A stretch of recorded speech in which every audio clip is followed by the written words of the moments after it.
네, 갓솔저 말씀 충만의 윤용곡입니다. 정말 여러분 안에 하나님의 말씀이, 이 성경 말씀이 정말 충만하게 되기를 원합니다. 가득하게 되기를 원합니다. 말씀의 이 양식, 말씀이 바로 길이고요. 말씀 속에 이렇게 답이 이렇게 있습니다. 제가 전에 사도행전 15장까지 말씀 충만 시간을 가졌는데요. 다시 오랜만에 사도행전 16장 이렇게 말씀 충만. 제가 이제 말씀 충만 시간에는 보통 이렇게 장별로 지금 하고 있는데요. 그래서 사도행전 오늘 16장을 이렇게 공부해 보도록 이렇게 하겠습니다. 이 사도행전은 28장까지 있잖아요. 그런데 15장에 예루살렘 회의의 어떤 이 전환점이 있고, 자 16장에 바로 2차 바울의 전도 여행이 시작이 이렇게 되죠. 그래서 2차 전도 여행은 쉽게 생각해서 16, 17, 18 세 장에 걸쳐서 2차 전도 여행의 내용이 나오고요. 16, 17, 18, 15장은 예루살렘 회의, 16, 17, 18, 3장 2차 바울의 전도여행, 그리고 지역은 유럽으로 건너갑니다. 유럽. 그런 내용입니다. 건너가게 된 배경에 대한 이야기가 있고, 유럽에 건너가서 첫 사역지가 어디인지에 대한, 거기가 이제 빌립보죠. 그 내용이 나오는 것이 바로 이렇게 사도행전 16장입니다. 그래서 여러분 2차 전도여행은 사도행전 16, 17, 18, 16, 17, 18 이 세 장에 걸쳐서, 그리고 2차 전도여행 유럽으로 건너간다라는 거. 그래서 그 건너가는 배경. 그런데 이제 그 바울의 2차 전도여행은 누가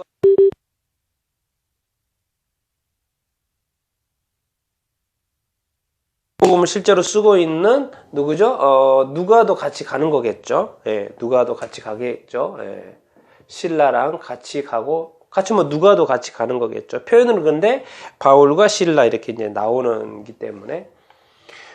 근데 이제 2장에서 아주 좋은 제자들 하나 발견하죠. 그게 바로 22절에 보면 디모데를 발견하게 됩니다. 디모데죠.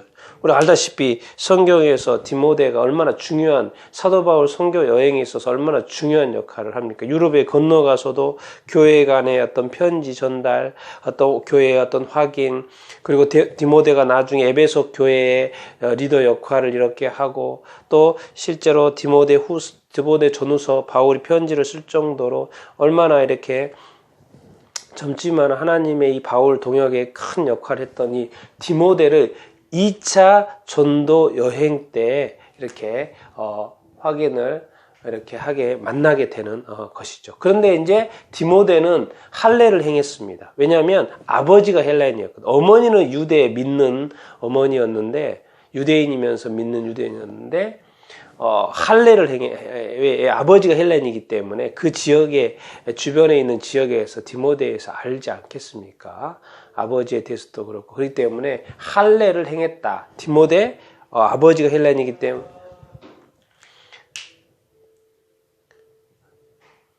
할례를 행했다라는 것을 우리가 기억을 이렇게 하면 좋겠습니다. 그리고 여러분 이제 6절에 가면 왜 바울 일행이 유럽으로 건너가게 된 그런 내용이 나오는데요. 그게 바로 성령이 아시아에서 말씀 전하지 못하게 하셨다는 거예요. 성령이 아시아에서 말씀 전하지 못하게. 이 단편적인 내용만 보면 하나님 왜 성령님 왜 말씀을 전해도 부족할 판에 왜 전하지 못하게? 그게 아니죠. 단편적인 내용이 아니고 하나님께서 이 유럽으로 건너가게 한 계획이 있기 때문에 그런 것이죠. 그래서 성령님이 아시아에서 말씀을 전하지 못하게 하신 거예요. 그런데 그 밑에 절에 뭐라고 되냐면 예수의 영이 허락하지 않는 거예요. 아시아에서 복음 전하는 것을 허락하지 않는 거예요. 성령이 아시아에서 말씀 전하지 못하게 하는 것이 바로 예수의 영이라고 표현해서 이것이 예수님의 뜻이다라는 거예요. 그래서 지금 예수님이 허락하지 않는 거라고 표현을 같이 하고 있어요. 그러니까 뭡니까? 지금 성령님 누구의 영으로 지금 사역을 하고 계시는 거예요? 인도하고 계시는 거예요? 예수의 영으로. 예수님이 뭐라고 그랬습니까? 땅끝까지 복음 전하라고 그랬잖아요. 그 예수의 영으로 성령님께서 사역을 하는 거예요. 그래서 성령님 어떤 계획이 있으신 거죠. 아, 지금 이때는 1차 전도여행 때는 아시아, 자 2차 전도여행 때 유럽으로 가야 된다는 거죠. 그런데 이걸 뭔가 확인하는 절차가 필요한데 그게 환상인 거죠. 그래서 바울이 환상을 봐요. 잠자다가 환상을 봐요. 뭐요? 환상을 보는데 뭐라고 합니까? 밤에 환상을 보죠. 마게도냐 사람이라고. 마게도냐 사람은 유럽 사람이죠. 네. 마게도냐 사람이 나타나서 건너와서 우리를 도우라 그러는 거예요. 아, 그러니까 아시아에서 말씀을 전하지 못하게 하고 마게도냐에서 이렇게 환상 가운데 마게도냐 사람이 나와서 건너와서 도우라는 것은 이것은 하나님의 뜻이구나. 그래서 이 하나님의 부르심이 맞구나 확인을 하고 그래서 이제 건너가죠. 그래서 이제 이것까지 이제 확실히 해결된 거예요. 이것은 하나님의 뜻이고 주님의 뜻이다라는 것이 확인이 된 거죠. 환상을 통해서.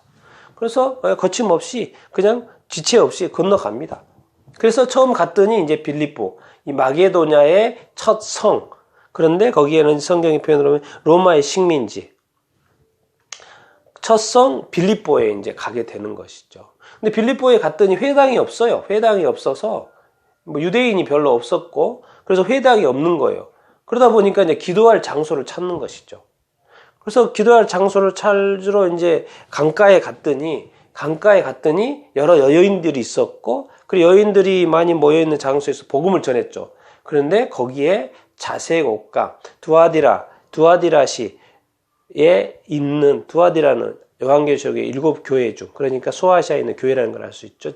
두아디라시에서 온 자색 옷감 루디아라는 자매를 이가 바울이 복음을 전하는 데 있어서 주께서 마음을 열어가지고 루디아로 하여금 바울의 말을 듣게 하죠. 그래서 예수 믿고 또 또 세례 받게 되죠. 그 가족이 루디아와 루디아 집안이 세례를 또 받게 되는 것을 이렇게 알 수 이렇게 있습니다. 루디아와 그 집이 세례를 받게 되고 그래서 루디아의 집에 이제 머물게 되죠. 그래서 이제 계속 머물죠. 며칠을 머물렀다 이렇게 이야기를 하고 강권하여져서 이렇게 머물다가 이제 가죠. 그래서 이제 왜 기도하러 처소를 찾았지 않습니까? 기도하러 가는 중에 처소로 이제 가는 중에 점치는 귀신 들린 여종을 하나 만납니다. 여러분 여기 단어 잘 보세요. 점치는 거, 귀신 들린 거. 귀신하고 점하고 관련 있습니까? 없습니까? 예. 그래서 우리가 점 보지 말라는 거예요. 점술가들한테 미래를 물어보지 말라고 하는 것입니다. 하나님께서 우상 숭배와 같은 죄악 중에 하나, 음란의 죄악 중에 하나, 점술가들 여기 가지 말라고 하는 거예요. 점치지 말라고 하는 거예요. 누구와 관련되어 있기 때문에 하나님을 대적하는 귀신하고 관련되어 있기 때문에 무서운 겁니다. 하나님을 뒤적하는 하나님에 대항하는 하나님의 나라를 무너뜨리려고 하는 귀신에게 가가지고 우리의 점치기를 원하는 거 뭐겠습니까? 하나님을 대적하는 것이죠. 무서운 줄 알아야 됩니다. 그래서 자꾸 그러는 거예요. 하나님의 종이다. 이 바울 일행을 보고 하나님의 종이다. 구원의 길을 전하는 자다. 그러는 거예요. 그러니까 바울이 사실은 이제 그 지역에 복음을 전하려고 왔고 사실 처음이니까 조심도 하고 그러고 있는 중에 계속 이러니까는 뭐예요? 자기 자신의 어떤 정체가 어떻게 보면 드러난다고 봐야 되겠죠. 그래서 그랬는지 바울이 심히 괴로워하고 그러다가 예수의 이름으로 귀신아 나오라 그러니까 귀신이 즉각 나와버려요.